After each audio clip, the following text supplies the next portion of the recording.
it's your birthday today, isn't it? Yes, it is. Happy birthday. I'll add music underneath. Ready? Here's the music. All right. It's Garrett's birthday. So how old are you? 23 years old. It's Jesus. a bullshit age. I remember when you were like 8. I know. Yeah, like pretty much. Yeah, I remember there's videos out there where you're like literally up to here on me. Mm-hmm. It's like, man, it's like a miniature Garrett.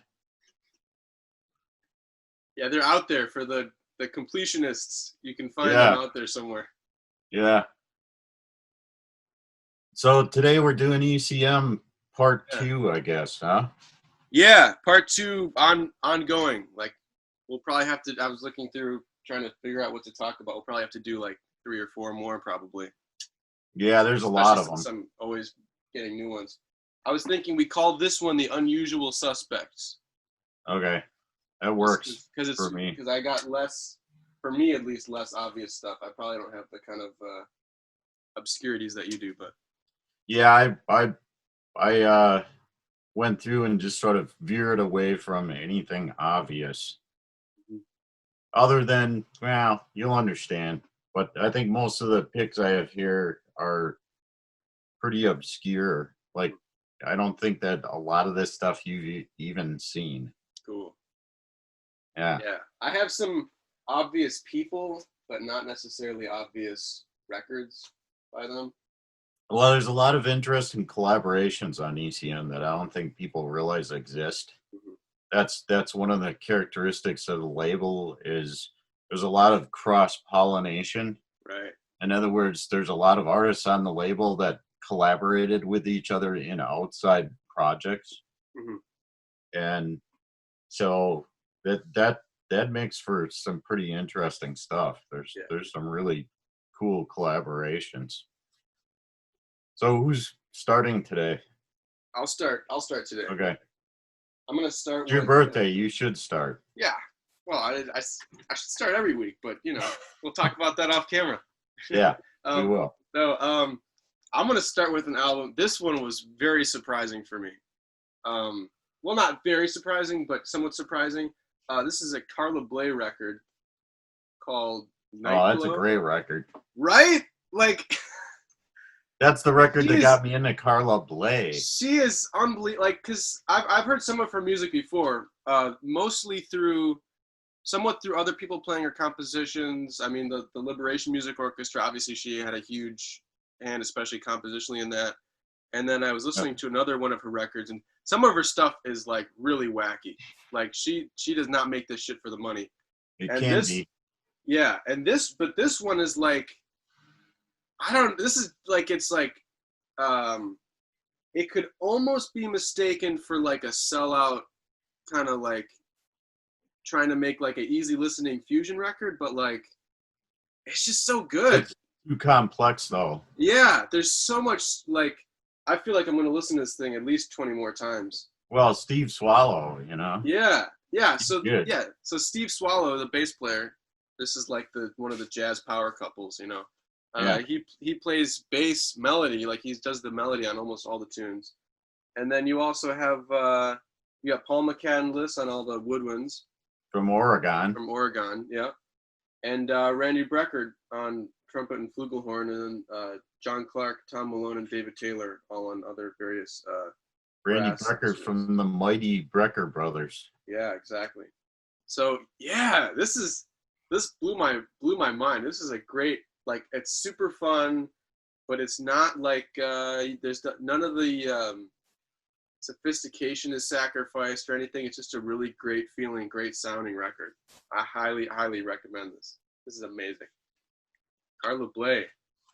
Yeah, I like her a lot. Yeah. All right, so Magico. Oh, Egberto. Which is Charlie Hayden. Yeah. Jen Garbrick and Egberto Gismoni. Yeah. A great collaboration record. Very deep, very mysterious. just an awesome kind of everything you want from an ECM record, you know? Mm. It just outside enough. But yeah, one of the great collaborative records Mm. on the label. There they are. I generally like anything with Charlie Hayden, but He's amazing. Egberto Gizmoni is one of my favorite guitarists. You know, Mm. Jan Garbrick. You know, he's did a lot of great stuff for ECM too. Pretty iconic presence. Yeah. You know what I mean? Like he's So got this a is one certain. that I think a lot of people probably don't even know exists. I've never see this anywhere. I've never seen it. Yeah, if you ever get that in, which is, I mean, doubtful. It's pretty rare. Yeah, this is deep stuff. Let me know. And actually, this is later ECM. It's got the little Warner Mm. insignia right here. So it's after Warner Brothers started distributing ECM, or probably they bought them. I don't know. Yeah. I don't know much about what happened later, but yeah, great record. Actually, I have a quick question about this last one, because first of all, this doesn't sound like an ECM record really at all, but like and also Manfred Eicher's name was nowhere on the liner notes. Like he didn't have anything to do with this record, but it says ECM, but it's got like Watt before it. Oh, so that would have been one that they probably licensed from another label, I'm guessing. Okay. Just because she So was I associated think with Carla ECM. Blade did do some stuff for ECM. Yeah. And her husband Paul Blade did a ton of stuff for ECM. Right. So they probably just picked it up on a distribution deal. Yeah, that makes sense, because it's like the production is way different, and I mean the music. Sometimes there's some stuff that's surprising, like I don't know if you're talking about the Shankar record that we were talking about yesterday, but like there's some stuff that's really surprising, but for the most part you can kind of have some expectations about what the general. Yeah, I mean Like. the main body of the label was recorded in Oslo, Norway, Right. and Manfred Eicher had everything to do with that. It was sort of like a Van Gelder thing where he was, you know, in the studio, did a lot of the production, and probably even did some of the engineering. Yeah. You know, but then there's like some other like stuff that they sort of licensed from other labels, and then later on ECM, I believe Warner Brothers started appearing on some of the covers, so they must have either bought them or, you know, had a distribution deal with Warner. Yeah. So generally speaking, I think the earlier stuff that just says the ECM tends to be better, but that doesn't mean there's not a lot of great records in the later period too. Right. Right. Yeah. This is a good example. All right, this is a more this is maybe a little bit more expected, but it's kind of, I mean, this kind of not like this is a Keith Jarrett record, but it's not like one of his usual groups. So like the main groups that you'd hear of Keith Jarrett are like his American quintet, his European quintet, or like his standards trio, and then of course he plays solo a lot. And this is like a symphonic piece. Let's see if I can zoom in on the title without it. It's still kind of grainy, but it's called Arbor Zena. I don't know what that is. This is a symphonic record, but he's also got Jan Garbrick and Charlie Hayden, who we just talked about a couple minutes ago, and a string orchestra, members of the Radio Symphony Orchestra from Stuttgart, and Mladen Gutesha conducting. And I kind of put off listening to this record for a long time because I was worried that he wasn't going to be shredding, and he doesn't shred on this record really that much, but that's okay because it's a great record, and it's very it's kind of a minimalist sort of composition. Like there's not really any like strong themes stated or reiterated. It's kind of just like, here's a sound, now here's a sound, now here's a sound, and sometimes here's a sound and with Charlie Hayden soloing, and now here's a sound with Jan Garbrick soloing. And it's just a very nice, if you're trying to get all like hyped up, or you're trying to listen to some, some crazy blowing, this isn't the record, but this is a really beautiful, enjoyable, some really gorgeous. The thing about Keith Jarrett is he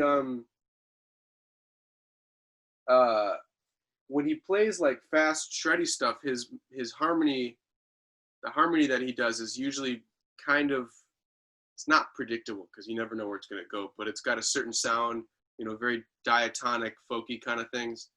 And then this one, because it's the extended chords, he really gets into some really crunchy chords and some really open, expanded chords and all sorts of different kind of pulses, all very slow. But yeah, this is a really cool record. I recommend this one highly.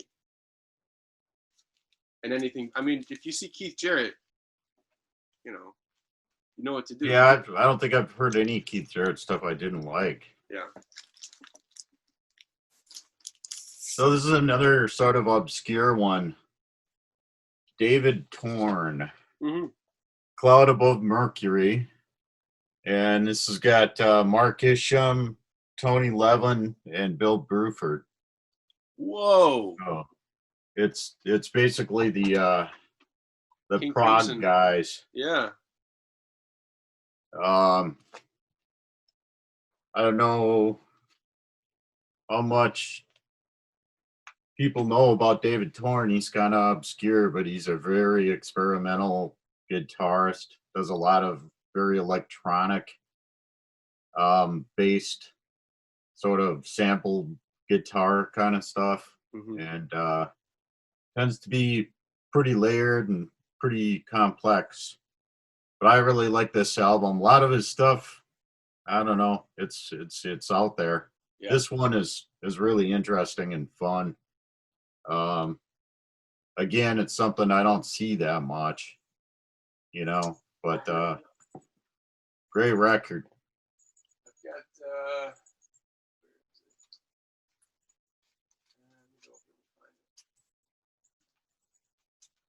I think this record is a great sort of offering, great example of what David Torn is all about.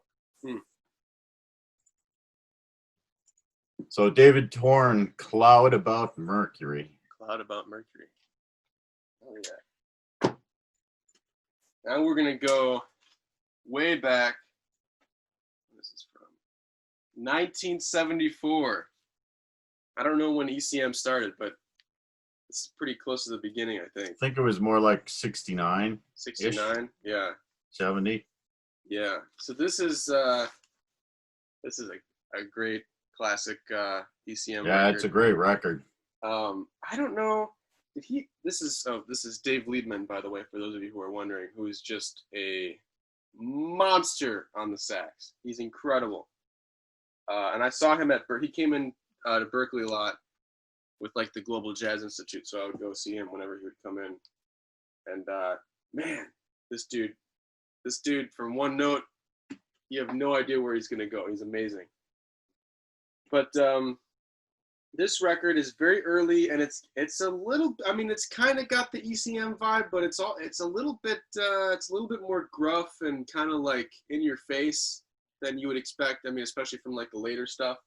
Well, it's world flavored too. Yeah, so it's called Drummo, which is exactly what it sounds like. I mean, it's mainly percussion. So it's got him, Richard Bayrak. I won't read all the names on here. I'll just read the ones I recognize. John Abercrombie, who plays on a few of them.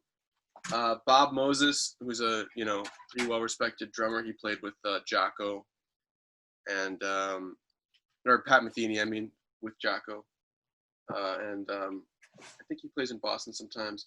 We also got Colin Walcott on here on tablas. But it's he's got a whole I won't read all the liner notes and stuff, but it's very groove oriented. He's got my favorite track, I think, might be the Iguana's Ritual, like super funky, and Abercrombie takes this just like super nasty solo. If you can find this one is a really cool record, and it's very a lot of percussion. I always love records with. Speaking of Dave Liebman, this is his first band. This is like a Chicago-esque fusion band. Wow. That he was in, called 10 Wheel Drive. And I believe there he is right there. Hey, what a guy. Yeah, this is a good record too, if you ever see this. Yeah. Really interesting, like heavy duty kind of funky Chicago style Mm. stuff. Yeah, I just thought of that. This is really early too. Wow. Yeah. Well, it's before Liebman was doing full on jazz. Mhm. Yeah. I don't see his stuff that often. It's pretty tricky to find. There's another one called something Lookout Farm, maybe. That's really Probably. good. Yeah. Yeah, I've got that. But so Oh no! You stole it. You no, stole really. it. Oh no! No, it's okay. Yeah, there's a I lot of felt great bad. Oregon stuff, but man, I really love this one. And the interesting part about this record is Ralph Towner, who is one of the greatest guitarists of all time, actually plays keyboards and cornet on a lot of the tracks. Yeah. He only plays guitar, I think, on 3 tracks, but the ones that he plays guitar on are just spectacular. Yeah. But he's a great keyboard player. Oh yeah. Yeah, he's awesome. So yeah, out of all the Oregon stuff, I really like this one probably the best. I mean, I like it all, but this is just a deep record. Hmm. It's Well, almost kind of approaching like early Pat Metheny kind of melodies, yeah. especially with the keyboard stuff. Like the keyboard stuff Towner is doing on here almost is reminiscent of Lyle Mays. Mhm. The melodies that he's playing. Yeah. And this, I don't know how many other records he was playing keyboard on. I don't Like either. obviously I don't think piano many. all over him, but like because Yeah. he's kind of an like he never played electric guitar really. He's kind of an Yeah. I don't know. I always kind of thought of him. He's like a little like wizard hermit guy. He doesn't want to like deal with Yeah. the electronics and stuff, so he's just into And the he lists the Prophet 5 synthesizer on here, yeah, which is pretty weird. It's a very distinct sounding synth. yeah, But what he does with it is just brilliant. I yeah. I, I didn't think you would have heard of this. Me? Yeah, did I I have sell like you this? almost no. You know what? I went to a record store in Boston when I first got into my ECM kind of phase. Or no, actually, maybe even Yeah. before that. And they had like every Oregon record, and I'm like, well, I'm probably never gonna run into all these again. So I just got all of them, and I did. I probably had heard the live one of the live ones, like the So in I know I concert or got something. I got you into 1 or 2 of them. Yeah, but I just like grabbed all of them. I think pretty much Yeah, all of them. Yeah. they're And all this amazing. and But speaking of Colin Walcott, this is the last record that Colin Walcott was on. They have like a yeah, little memorial for him on the back. really? Yeah, he died in a car accident. Oh, Like okay. I think before it came out, but he was still on it. Yeah, he does some brilliant synthesizer. What am I trying to think of Tabla, here? sitar. Sitar. Yeah. Yeah, he plays tabla on it like 3 or 4 tracks, but Mhm. he does sitar, Yeah. which is cool. The combination of that with everything else that's going on is super cool. Yeah. And then afterwards, this is nothing to do with the record. I'm just gonna name drop. He got replaced with Mark Walker, who I studied with at Berkeley in my last semester. Oh yeah. Yeah, in a Latin. What was it? So did he Funk play kind of clave. everything? Like Colin Walcott, like played everything. He mainly like kit. He didn't. I mean, he doesn't play the sitar. He's mainly like a Latin drummer. He played with Paquito a lot. I think he still plays with Paquito. I'm not sure. But yeah, so he plays kit and a lot of other percussion stuff. So it changes the vibe a little bit. Yeah, Walcott played tablas a Yeah, lot, right, right. which is cool. It gave it that really East Indian kind of flavor. Hmm. But I really like his sitar work. It's Yeah. it's modern, but it's traditional too. Well, he You know? studied. He studied with Ravi or someone associated with Ravi. Like he got it from the Did he? source. Yeah, I think. Yeah. I'd need to look that up. But Yeah, I don't know that much about the other guys. I've got some Paul McCandless solo stuff, but I mean, I got into Oregon because of Ralph Towner. yeah. I'm just a massive Ralph Towner freak. Mhm. So I started tracing it back into the Paul Winter stuff, and Right. Did we ever talk? I don't know if we ever talked, but we never had like a an episode where we would have brought that up, I guess, the Paul Winter concert. No. Well, At some we'll bring point it up. we should do like world flavored jazz fusion records Yeah, and cover all that stuff. right. Well, speaking of world fusion flavored jazz records, dun, dun, dun, dun, Yeah, that's a the good one. Art Ensemble of Chicago. Also, like I said, we're talking about kind of albums that maybe aren't the first things you'd think of when you think of ECM. This is certainly not the kind of thing that I would think about, because they got some like reggae kind of stuff on here and some like really, really avant-garde stuff. I haven't listened to this a ton. I need to listen to it a little bit more. That's kind of what they were known for. Yeah. It was always kind of a collage of influence. Yeah, like anything that they could throw in, you see they got all you know, pitch percussion and Malachi flavors. yeah. Get a lot of weird stuff like that. Yeah. So yeah, I don't have a whole lot to say about this group. I have to dig in further into the rest of their discography. This is the only one I've seen on vinyl. But yeah, it's a cool band. It's definitely when you're trying to branch out into the other kind of reaches rather than just like the spacey like. That note, there you go. Yeah, when I was in Madison, I got to know Roscoe Mitchell a little bit because at that time he was living in Madison, and I would go see him play in clubs. He would play in these tiny little clubs, and he's the first guy that I saw do the what do you call the breathing technique? Oh, circular breathing. He would like go into a trance, like playing soprano sax.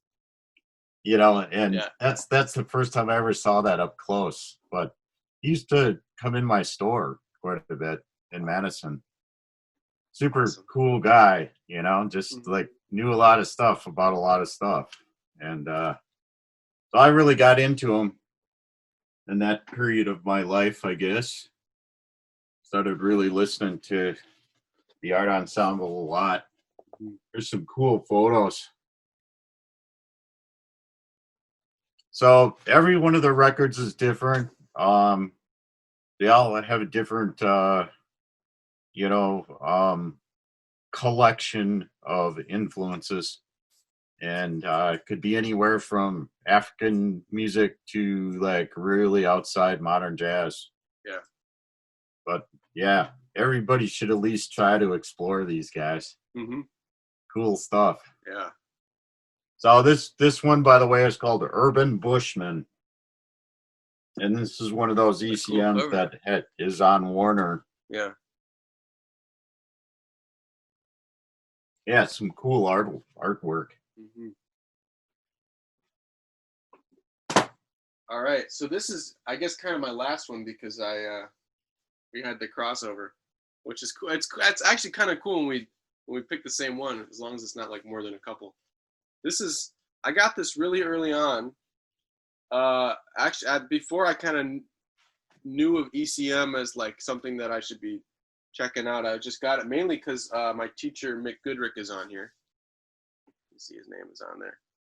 It's a Gary Burton record, and it's also got Steve Swallow and Ted Siebes,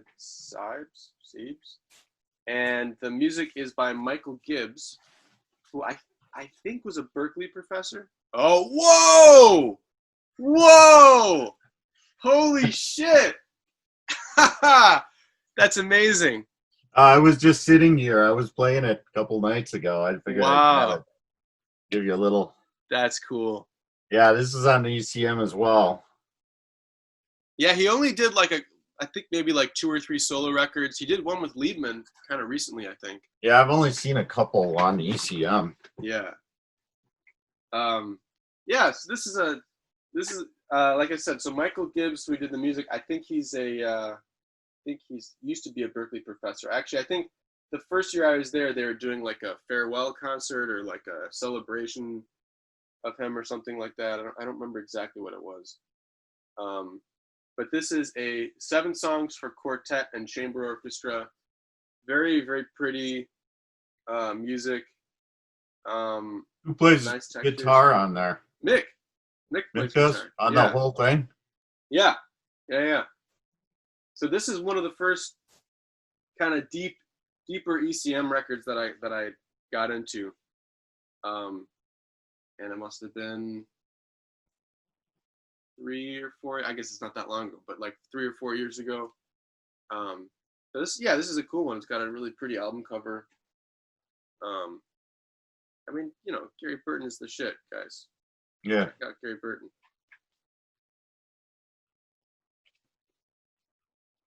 So I got to show one of these. This is my favorite Ralph Towner record. Whoa. So it's just called Solo Concert. It's him doing 6 and 12 string guitar, a lot of 12 string actually, but just stripped down solo stuff. It's great. Just love it. There he is. Wow. I'll have to keep an eye out for that. I have like most of the stuff. 12 strings here. Yeah. Yeah. You don't have this? Man. No. I figured this would be the one that we would both pick. If I see it, I'm going to get it, but I haven't seen it yet. Yeah. Phenomenal record. Yeah. Everything by Ralph Towner is phenomenal, but hearing him just do solo stuff, it's amazing. I got one more. Okay. Yeah. Let's see. I just picked this up. Dino Saluzzi. You ever see this? No. Yeah. I got to make sure I pronounce this right. So it's a bandoneon is what he plays. It's kind of like a button accordion, but it works a little bit different. It was sort of a button accordion like instrument that turned up a lot in tango music, I guess particularly in like Uruguay and Venezuela. And that's what he plays. That's all he plays. Wow. But it's got Charlie Hayden on it. So yeah, really, really interesting sounds on here, really kind of reverby, haunting kind of accordion jazz, but it's really outside, It's really, really kind of deep and mysterious sounding, like a lot of the ECM stuff. But yeah, the main instrument is a bandoneon, bandoneon, is like a button accordion. So sweet. I'm gonna throw in one more, just because I feel like it needs to be mentioned. I haven't listened to this record. Maybe I'll listen to this record again, because I haven't listened to this record in a couple of years. But I feel like it deserves to be in this category episode. But this is maybe a more obvious ECM record. Yeah, it's a great record. I feel like it needs to be mentioned. This is if you can't see it, it's Song X, and it's Pat Metheny and Ornette Coleman, which is it's cool because the influences of Ornette Coleman's music are not necessarily, I don't know, they're kind of apparent in Pat's playing and also his composition. I mean, he was really Ornette was like the first person to really go into the folk direction. I think this is probably the most outside of any Pat Metheny record ever. No doubt. But the use of like sometimes it's like Ornette wasn't afraid to use like a triad or to play a melody that was really diatonic and really folky and simple, you know what I mean, and really just go for it. And so you hear that in Pat's playing, but kind of manifesting in a different way. And he covers, I think on some of his like trio records, he covers some Ornette tunes. But I don't know, man. When I got this, I kind of got the impression that Pat Metheny was in way over his head. Really? That was my first impression. I know that he wasn't, and I know that he probably knows more about what was going on than any of us ever will. But it was kind of like, whoa, this is way more Ornette Coleman than Pat Metheny. Right. Well, because Ornette couldn't really play any other kind of way. You know what I mean? Like he Well, used to play in R&B bands, and he'd always be like a third away from everybody else. I've got some Atlantic stuff that's pretty, pretty inside jazz. Yeah.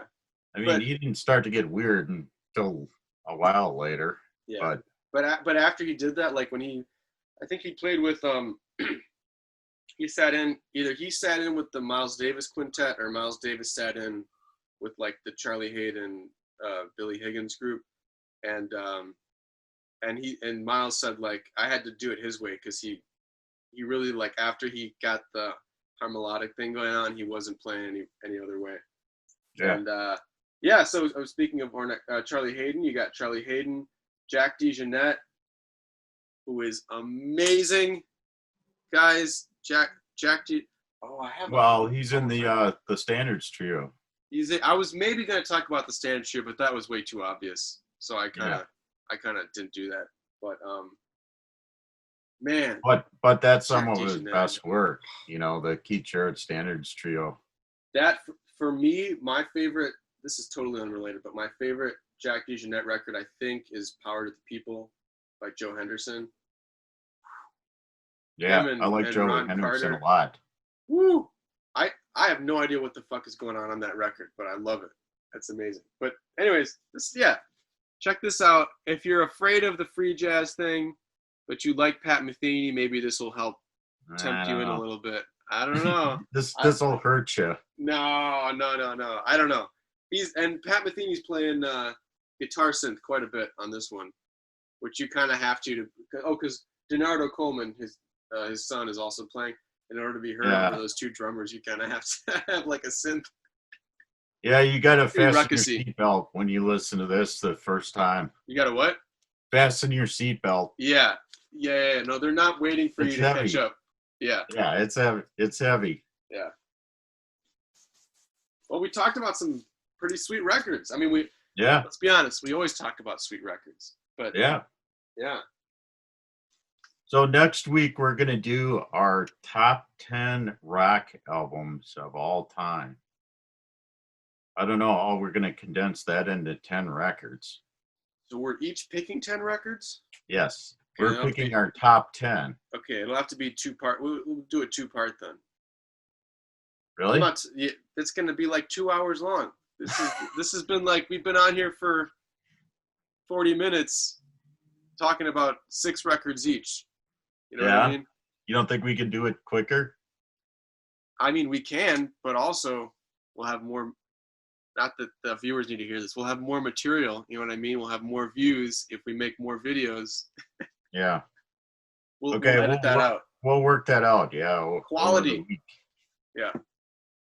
Okay. All right. Oh, have a good birthday. Thank you. But wait a minute. If someone wants to get me a birthday present, which I only accept in record form, how would they go about doing that? Well, they have to come to Paramount Record Shop at 402 East Main Street in Watertown. We're open on Fridays and Saturdays, and we have the most bitchin' collection of vinyl anywhere. You haven't been there since we expanded again. Oh, shit. We built more bins. There's like more records, Garrett. I'll be in, and maybe we could make like a quick little like promo, Deep Grooves promo while I'm there. Yeah, we should do that for sure. Yeah, like Garrett and Kenn hanging out in the record shop kind of thing. Yeah, this weekend. Yeah, this weekend. I don't think I can do this weekend.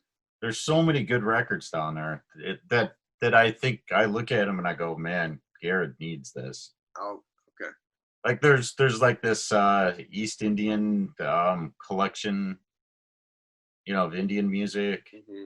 I've looked at that like 3 times and it just oh man, pops into my head. I'll be in, but not this weekend. It's the high holidays. Oh. Okay. So next week.